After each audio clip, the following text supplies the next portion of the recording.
y a des noms qui ne s'effacent jamais. Des voix qui, même après le silence, continuent de résonner dans la mémoire collective comme une chanson qu'on ne peut s'empêcher de fredonner. France Gall est de celle-là. 7 ans ont passé depuis qu'elle a quitté ce monde, mais son souvenir demeure aussi vif que le refrain de Ella, Elle-là, ou le cri d'espoir de Résiste. Et pourtant, derrière cette légende lumineuse, se cachait une histoire plus intime, plus fragile. Celle d'une mère et de son fils, Raphaël Hamburger, aujourd'hui âgé de 48 ans, qui a choisi, après des années de silence, de parler enfin. Pour comprendre ce qu'il a confié aujourd'hui, il faut remonter à l'enfance de Raphaël, ce garçon né en 1981 de l'union entre France Gall et Michel Berger, deux géants de la musique française. Dès ses premiers pas, il a grandi dans un monde fait de sons, de refrains, de claviers et d'émotions. Sa maison n'était pas comme les autres. Elle vibrait au rythme des mélodies, des textes griffonnés sur des carnets, des enregistrements jusqu'au bout de la nuit. Mais grandir au cœur de la légende n'a rien d'un conte de fées. Raphaël se souvient de ce paradoxe. Être entouré d'amour et pourtant sentir peser sur soi une lumière trop forte, presque brûlante. Son père Michel, perfectionniste passionné, composait sans relâche. Sa mère, icône malgré elle, cherchait l'équilibre entre sa carrière et sa vie de famille. « Je savais que mes parents étaient exceptionnels », dira-t-il plus tard, « mais pour moi, ils étaient avant tout papa et maman. Ce n'est qu'après leur mort que j'ai compris leur véritable dimension. » Cette phrase, dite d'une voix tremblante lors d'un rare entretien, résume toute la pudeur d'un fils resté longtemps silencieux. Le destin, cruel et ironique, a frappé 2 fois. En août 1992, Michel Berger meurt brutalement d'une crise cardiaque à l'âge de 44 ans. Raphaël n'a alors que 11 ans. La douleur est incommensurable. France Gall, anéanti, décide de se retirer du monde pour protéger ses enfants, Raphaël et sa sœur Pauline, déjà atteintes d'une mucoviscidose. La chanteuse, qu'on croyait indestructible, s'effondre. Elle quitte les plateaux de télévision, fuit la scène et s'enferme dans un silence que seuls ses proches comprendront. Pour Raphaël, c'est le début d'une autre vie, celle d'un jeune garçon qui doit grandir trop vite, sans père et avec une mère blessée. Je crois que ce jour-là, maman a cessé d'être une star. Elle est devenue une femme tout simplement. Pendant des années, France Gall consacre tout son temps à Pauline. Elle se bat comme une lionne contre la maladie, puis contre la mort qui finira par l'emporter en 1997. Pour Raphaël, c'est un nouveau cataclysme. Il perd sa sœur, son double, sa confidente. Sa mère, elle, sombre encore davantage. Elle ne reviendra jamais complètement de ses épreuves. Même lorsqu'elle remontera sur scène à la fin des années 1990, ce ne sera plus tout à fait la même France Gall. Le public applaudissait, mais derrière le sourire, il y avait une cicatrice. Quand France Gall s'éteint en janvier 2018, à l'âge de 70 ans, son fils Raphaël choisit de ne rien dire. Pas de déclaration publique, pas de confidence larmoyante. Juste quelques mots sobres. Ma mère s'est battue avec courage jusqu'au bout. Je garde d'elle son sourire et sa force. Ce silence, certains l'ont pris pour de la froideur. En réalité, c'était un bouclier. Pendant des années, il a préféré l'ombre à la lumière, tandis que les médias scrutaient chaque détail de la vie de sa mère, lui construisaient la sienne à distance. Producteur de musique, réalisateur discret, il œuvrait dans le milieu artistique sans jamais utiliser le nom Gall. Mais le silence finit toujours par peser. Et 7 ans après la disparition de France, il a choisi de parler. Ce qu'il a avoué n'est pas un scandale. C'est une vérité simple, mais bouleversante.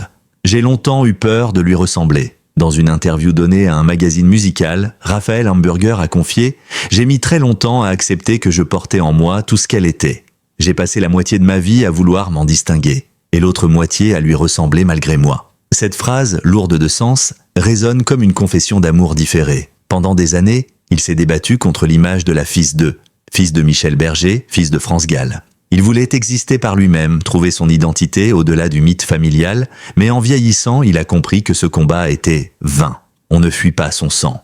On peut le nier, le maquiller, mais il finit toujours par parler. C'est là peut-être le cœur de son aveu. Il n'a pas seulement hérité du talent de ses parents, mais aussi de leurs blessures, de leur fragilité, de leur soif d'absolu.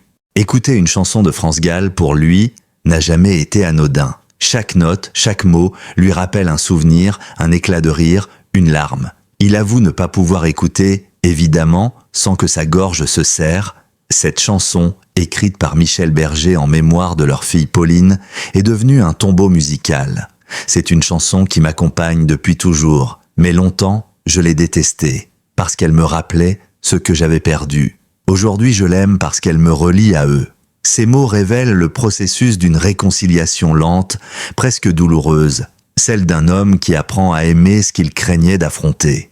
7 ans après la mort de France Gall, Raphaël Hamburger s'autorise enfin à parler d'elle sans pleurer. Dans un long entretien radiophonique, il décrit sa mère comme une femme d'une pudeur incroyable, d'une générosité rare, mais aussi d'une solitude immense. Il évoque ses derniers jours, son combat silencieux contre la maladie, sa volonté de rester digne. Elle n'a jamais voulu être plainte. Même malade, elle gardait cette petite étincelle dans les yeux. Pour lui, la vraie force de France Gall n'était pas dans sa voix, ni dans sa carrière, mais dans sa capacité à aimer sans se trahir. Et puis, il lâche cette phrase, presque chuchotée. Ce que je n'ai jamais dit, c'est que maman n'a jamais cessé d'aimer papa, même après sa mort, même après tout. Ce simple aveu bouleverse. Il confirme ce que tant de fans soupçonnaient depuis toujours, que, derrière l'image publique d'une chanteuse solaire, se cachait une femme qui n'a jamais guéri de l'absence de Michel Berger. Leur histoire, commencée en musique, s'est terminée dans la douleur, mais elle n'a jamais vraiment pris fin.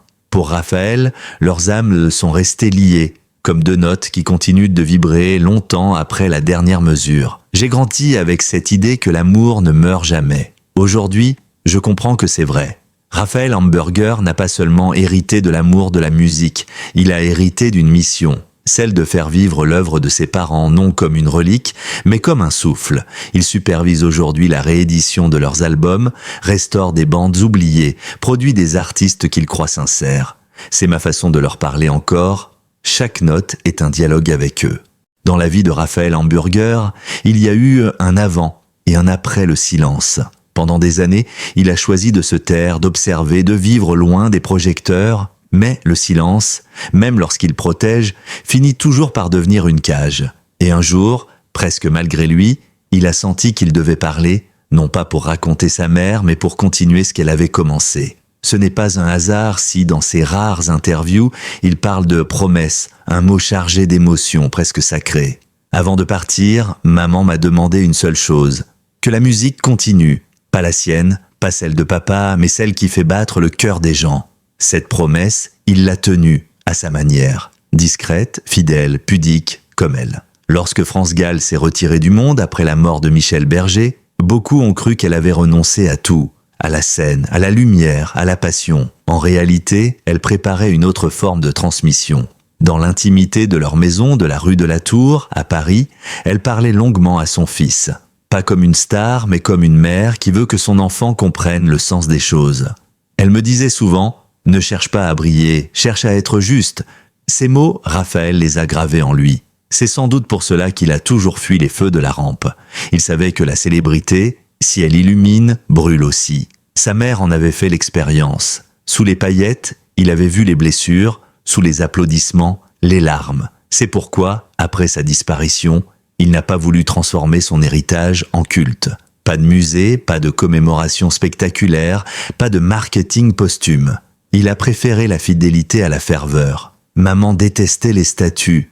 Elle disait toujours qu'il vaut mieux faire vivre une chanson que graver un nom sur une pierre. Dans la maison familiale, tout semble encore respirer France Gall. Les disques d'or, les photos, les carnets de chansons, mais aussi les silences, les espaces vides, les souvenirs qui s'invitent à chaque pas. Raphaël y passe souvent, seul, le soir. Il s'assoit au piano, celui de Michel, celui sur lequel ont été composés Résiste et la groupie du pianiste. Parfois, je joue une note, juste une, et c'est comme si le temps s'arrêtait, comme si je les entendais tous les deux me répondre. Ils ne cherchent pas à recréer le passé, mais à le comprendre, à trouver dans la musique ce que les mots ne peuvent de plus dire. Car la musique, chez les Berger-Gall, n'était pas un métier. C'était un langage, un lien invisible, une prière. En 2019, un an après la mort de sa mère, Raphaël fonde son propre label de production musicale. Il choisit de ne pas l'appeler Gall ni Berger, mais Hamburger Records, un nom sobre, neutre, presque anonyme. Et pourtant, derrière cette façade, il y a un projet immense. Défendre les artistes sincères, authentiques, qui portent en eux ce que France appelait la vérité du cœur.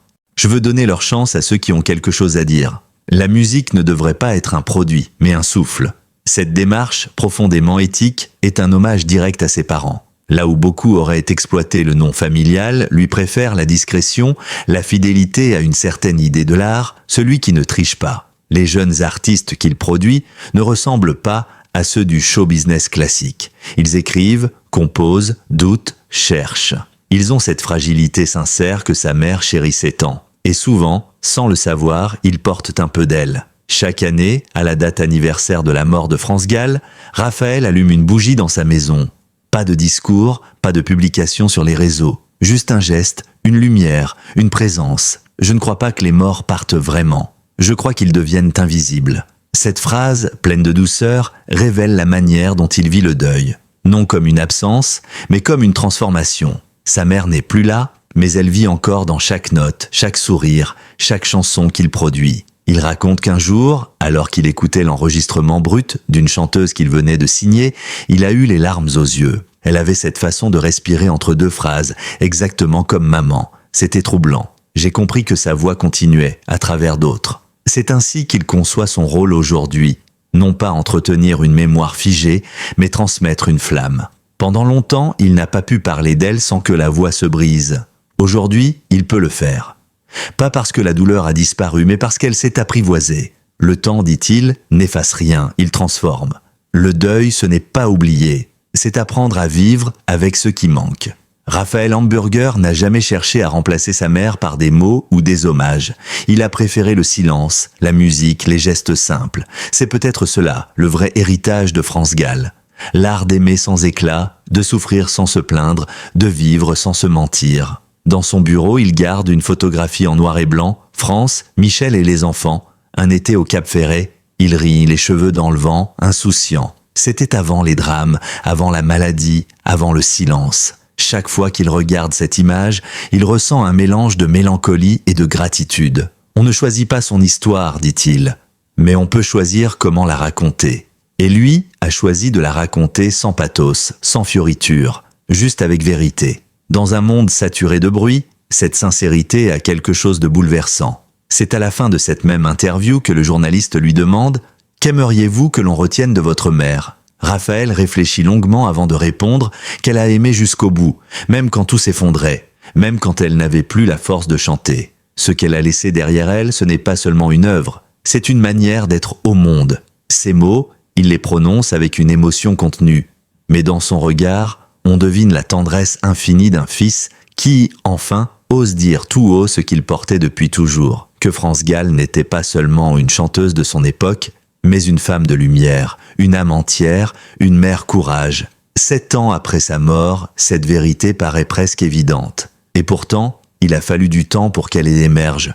Le public a longtemps vu en France Gall la fille à la voix d'or, la complice de Michel Berger, la muse de toute une génération. Mais pour Raphaël, elle fut surtout une mère vulnérable, douce, parfois perdue, toujours aimante. Ce qu'il avoue aujourd'hui, c'est qu'il a longtemps refusé de regarder cette fragilité, parce qu'elle le ramenait à sa propre peur, celle d'aimer et de perdre.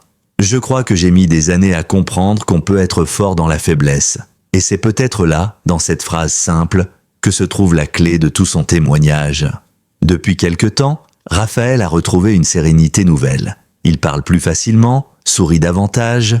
Ceux qui le connaissent disent qu'il ressemble de plus en plus à son père, mais qu'il a le regard de sa mère, un regard clair, mélancolique, bienveillant. Il prépare aujourd'hui un projet musical autour de l'univers de ses parents, mais sans nostalgie. Une relecture contemporaine, un hommage vivant. Il veut que les jeunes générations découvrent leurs chansons non pas comme un souvenir, mais comme une émotion encore brûlante. L'amour, disait maman, ne meurt jamais tant qu'on le chante.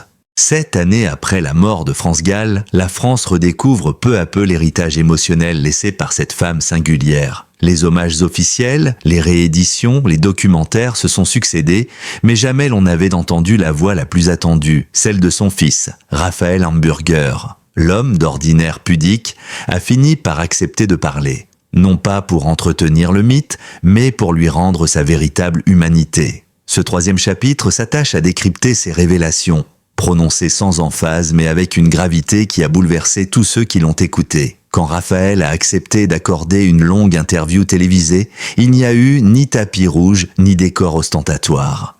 Le tournage s'est fait dans son studio, entouré de guitares, de vinyles et de vieux magnétophones. « Je n'ai jamais voulu me mettre en scène », a-t-il dit en préambule. « Mais il y a des choses que j'ai besoin de dire pour que le silence de ma mère ne devienne pas un mensonge. » Ces mots ont immédiatement donné le ton.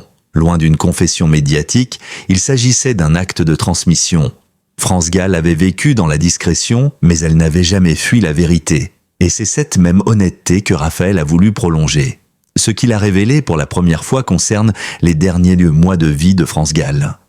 Atteinte d'un cancer récidivant, la chanteuse avait choisi le silence et la pudeur. Officiellement, elle se retirait pour se reposer. En réalité, elle préparait son départ. Maman savait que la maladie revenait, raconte Raphaël d'une voix douce, mais elle refusait d'en faire un drame public.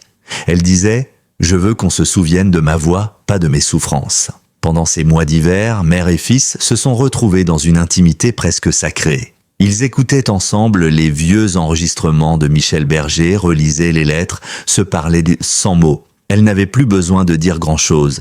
Tout était déjà là, dans la musique. Ce que Raphaël a admis alors, c'est que sa mère lui avait confié un souhait très précis, ne pas être réduite à une icône tragique. Elle voulait que sa mémoire vive dans le calme, dans la beauté des notes, pas dans les récits sensationnalistes.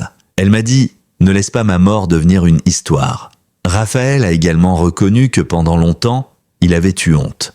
Honte de son nom, honte de cette filiation trop parfaite. J'ai grandi avec deux fantômes. Celui d'un père que je n'ai presque pas connu et celui d'une mère que tout le monde croyait connaître mieux que moi. Il a raconté les années de solitude après la mort de France Gall, les visites incessantes des journalistes, les lettres des fans, les propositions d'adaptation, de films, de biopics. Tout le monde voulait faire revivre maman, mais moi, je n'avais pas encore fait mon deuil. Il avoue avoir traversé une période de profonde dépression où la musique elle-même avait perdu son sens.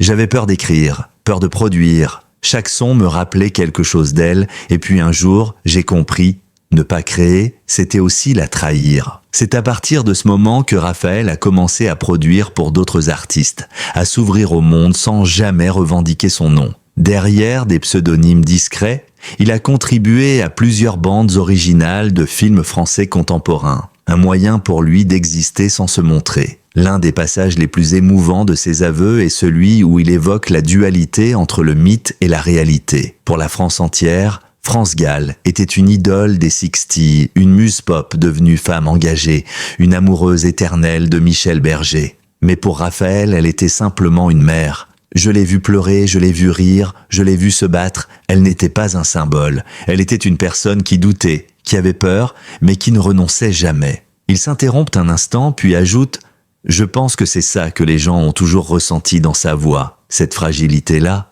c'est ce qu'elle m'a laissé. » Ce passage sobre et sincère a ému même les plus cyniques. Pour la première fois, le public comprenait que derrière les sourires télévisés et les refrains entraînants, il y avait une femme qui avait traversé la mort d'un mari, d'une fille, et sa propre maladie, sans jamais se plaindre. L'aveu qui bouleverse tout, mais le moment le plus surprenant de l'interview a été celui où Raphaël a laissé échapper une phrase que personne n'attendait. « Je crois que maman n'a jamais cessé d'aimer papa, même après sa mort, et moi, je n'ai jamais cessé de les aimer ensemble. » Un silence s'est fait dans le studio. Le journaliste, ému, a compris que derrière cette déclaration se cachait l'essence du mystère Gall-Berger. Un amour plus fort que la mort, une union qui avait transcendé le temps et la douleur. Raphaël a ensuite avoué qu'il conservait chez lui une cassette inédite, enregistrée par France peu avant sa mort. Sur cette bande, elle chante une chanson inachevée de Michel Berger, accompagnée au piano. Elle voulait la terminer, mais elle n'en a jamais eu la force, dit-il. Je l'écoute parfois, seule. C'est comme si elle était encore là. Il n'a jamais précisé s'il comptait la rendre publique. Peut-être qu'il ne le fera jamais. Car cette chanson, plus que tout autre, appartient à leur intimité, ce lien invisible entre trois êtres unis par la musique et la douleur. Dans la dernière partie de son entretien, Raphaël a parlé de réconciliation, avec lui-même, avec le public et avec cette histoire familiale qui l'a longtemps oppressé. Je n'ai plus peur de dire que je suis le fils de France Gall. J'en suis fier, mais différemment. Ce que je veux aujourd'hui, c'est continuer à faire vivre la musique comme elle l'entendait, sans mensonge, sans bruit, sans ego. Il a aussi reconnu avoir retrouvé, grâce à ces années de silence, une forme de paix intérieure. J'ai compris que la douleur ne disparaît jamais, mais qu'elle se transforme. Elle devient lumière parfois, quand on la regarde autrement. À travers ces paroles, c'est tout un message universel qui émerge, celui de la transmission, du deuil et de la renaissance. Ce que Raphaël admet, finalement, c'est que la gloire, la musique et les souvenirs ne valent rien s'ils ne conduisent pas à l'apaisement. Et c'est peut-être là, dans cette sérénité retrouvée, que réside le véritable héritage de France Gall. Les révélations de Raphaël ont bouleversé la France. Les journaux en ont parlé, les réseaux sociaux se sont enflammés, mais lui est resté fidèle à lui-même, discret, pudique, sincère. Il ne cherche pas à exploiter le passé. Il cherche à le comprendre et à le préserver. Dans son studio, entre les souvenirs de ses parents et ses propres créations, il continue d'avancer. Parfois, il parle de sa mère au présent. « France ne m'a jamais quitté », dit-il simplement. Et quand il écoute les premières notes de Résiste ou de Évidemment, il ne voit plus une idole, mais une femme qui lui a appris la chose la plus précieuse, aimer sans condition, créer sans peur, vivre sans se trahir. C'est dans cette fidélité silencieuse que se trouve peut-être la véritable confession de Raphaël Hamburger, celle d'un fils qui, en avouant sa douleur, a rendu à sa mère toute sa vérité. Le temps a passé, et pourtant, l'empreinte de France Gall demeure. 7 ans après son départ, la France continue de fredonner ses refrains, de redécouvrir ses paroles simples mais bouleversantes, de s'émouvoir devant la sincérité de son art. Dans ce dernier chapitre, le récit prend une tournure lumineuse, celle d'une transmission accomplie. Après la douleur, le silence et la révélation, Raphaël Hamburger a enfin trouvé le courage de transformer le chagrin en lumière. Ce qu'il a choisi de faire désormais dépasse l'intime. C'est un acte d'amour, un pont jeté entre passé et avenir. France Gall n'était pas qu'une chanteuse. Elle était une voix, un symbole, un état d'esprit. Elle incarnait la douceur et la révolte, la pudeur et la force, l'art de dire les choses graves avec la légèreté d'une mélodie. Ses chansons, il jouait du piano debout, évidemment, Résiste est là, elle là, ont traversé le temps sans vieillir. Elles ont accompagné des générations entières dans leurs amours, leurs luttes, leurs espoirs. Mais cet héritage n'était pas seulement musical. France Gall a aussi laissé à son fils une philosophie de vie. Elle m'a appris qu'on peut tout perdre et continuer d'aimer, confie Raphaël. Cette phrase, simple mais bouleversante, résume la colonne vertébrale de tout ce qu'il est devenu. Elle lui a transmis la conviction que la musique ne sert pas à plaire mais à guérir. Et c'est cette idée qu'il défend aujourd'hui à travers ses projets. Depuis quelques années, Raphaël travaille dans le secret sur un projet ambitieux. La création d'un musée virtuel dédié à France Gall et Michel Berger. Pas un musée classique, avec des vitrines et des affiches figées, mais un espace numérique vivant, où chaque chanson, chaque image, chaque témoignage serait relié à une émotion. « Je ne veux pas d'un mausolée », explique-t-il. « Je veux un lieu où l'on ressent, pas où l'on admire. » Son idée est de recréer l'univers émotionnel de ses parents à travers des sons, des extraits de studio, des correspondances, des moments de vie. Ce projet, encore en développement, est pour lui une manière de faire dialoguer la mémoire et l'avenir, de transformer la nostalgie en énergie créative. Il veut aussi y inclure des témoignages d'artistes contemporains qui racontent ce que France Gall a représenté pour eux. « Ce n'est pas une histoire qui m'appartient, dit-il, c'est une lumière qui continue de circuler. » Plus on écoute Raphaël, plus on comprend que tout, chez lui, tourne autour d'un seul mot, l'amour. L'amour de ses parents, évidemment, mais aussi celui de la vie, du public, de la vérité. France Gall avait bâti toute son œuvre autour de ce thème. Même dans la douleur, elle ne cessait d'y croire. Résiste n'était pas une chanson de révolte, mais un manifeste de courage. Évidemment n'était pas une élégie, mais une prière douce adressée à l'absence. Maman croyait que l'amour est une énergie qui ne meurt jamais. Et aujourd'hui, je le sais, quand j'entends ces chansons, je sens encore sa main sur mon épaule. Ces mots, murmurés dans une émission de radio, ont bouleversé les auditeurs. Ils rappellent que le plus bel héritage de France Gall n'est pas une discographie mais un message. Celui de continuer à aimer, même quand tout semble perdu. Grâce à Raphaël, la jeune génération redécouvre l'univers Gall-Berger sous un jour nouveau. Plusieurs artistes, influencés par leur musique, participent à des projets collectifs pour lui rendre hommage. Des reprises modernes voient le jour, des concerts célébrant leur œuvre se multiplient. Mais au-delà de ces hommages, c'est une certaine façon d'être artiste qui renaît. France Gall refusait le cynisme, les artifices, la superficialité. Elle croyait en la sincérité, et c'est précisément cette authenticité que beaucoup d'artistes actuels cherchent à retrouver, dans un monde saturé d'images et de bruit.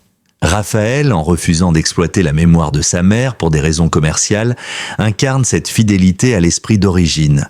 Il agit en gardien silencieux d'un trésor émotionnel collectif, et cette attitude inspire le respect. Dans ces dernières années, France Gall avait formulé une phrase restée secrète jusqu'à aujourd'hui. « Si un jour je pars, promets-moi de faire de ma musique un refuge, pas un monument. » Raphaël a tenu parole, chaque décision qu'il prend, chaque projet qu'il lance obéit à cette promesse. Il ne cherche pas à sanctifier, mais à humaniser, à rappeler que derrière les chansons, il y avait une femme, une mère, une âme vulnérable. C'est peut-être là que réside la grandeur de cet héritage.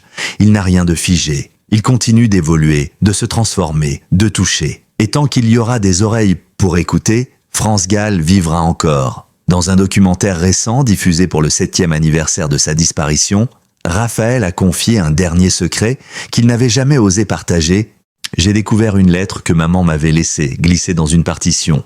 Elle disait simplement « Quand tu écouteras cette chanson, pense à moi, mais avance ». Cette phrase, simple et bouleversante, a clos le film sur une note d'espoir. On y voyait Raphaël, seul dans son studio, appuyé sur play, et sourire à travers les larmes. Ce moment a fait le tour des réseaux sociaux, ému des millions de téléspectateurs. Il symbolise tout, la douleur, la mémoire, mais surtout la vie qui continue. Et c'est ce que France Gall aurait voulu, que la musique ne soit jamais un tombeau mais une renaissance perpétuelle. En refermant cette histoire, on comprend que la véritable confession de Raphaël Hamburger n'était pas une révélation sensationnelle, mais une renaissance spirituelle. Il n'a pas seulement parlé de sa mère, il a parlé de toutes les mères, de tous les enfants, de tous les êtres qui cherchent à aimer malgré la perte. France Gall, à travers son fils, nous rappelle une leçon essentielle. La tendresse est une force et la mémoire un acte d'amour. Ces chansons continueront de flotter dans l'air comme des prières laïques adressées à la beauté du monde. Et peut-être quelque part, dans un coin de ciel, France, Michel et Pauline sourient en voyant que la musique n'a jamais cessé de battre dans le cœur de ceux qui les écoutent encore.